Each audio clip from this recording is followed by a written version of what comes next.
Chinnaswamy stadium എന്ന് കത്തിയത് വെറുമൊരു മാച്ചിനല്ല, ഒരു റൺ വേട്ടയ്ക്കായിരുന്നു. 251 റൺസ് ടാർഗറ്റ്. ചെന്നൈയും ബാംഗ്ലൂരും നേർക്കുനേർ വന്നപ്പോൾ നടന്നത് ശരിക്കും ഒരു ക്ലാസിക് പോരാട്ടം. ടോസ് നഷ്ടപ്പെട്ട് ബാറ്റിംഗിന് ഇറങ്ങിയ RCBക്ക് ഇന്ന് പൂരമായിരുന്നു.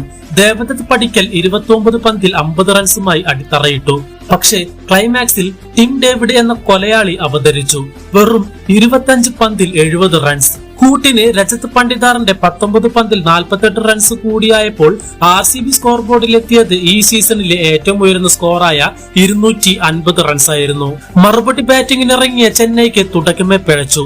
ക്യാപ്റ്റൻ രുദ്രാജും സഞ്ജു സാംസണും പെട്ടെന്ന് മടങ്ങി.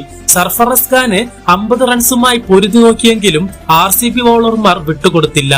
ഭുവനേശ്വർ കുമാർ 3 വിക്കറ്റുകളുമായി കളം നിറഞ്ഞപ്പോൾ CSKയുടെ പോരാട്ടം 207 റൺസിൽ അവസാനിച്ചു. അങ്ങനെ 43 റൺസിന്റെ വമ്പൻ വിജയവുമായി RCB പോയിന്റ് ടേബിളിൽ ഒന്നാമതെത്തിയിരിക്കുകയാണ്. ചെന്നൈക്ക് ഇത് തുടർച്ചയായ 3ാം തോൽവി. CSK തിരിച്ചു വരുമോ? നിങ്ങളുടെ അഭിപ്രായം താഴെ കമന്റ് ചെയ്യൂ. ക്രിക്കറ്റ് IPL വിശേഷങ്ങൾക്കായി നമ്മുടെ ചാനൽ ഇപ്പോൾ തന്നെ സബ്സ്ക്രൈബ് ചെയ്യൂ. Oh no!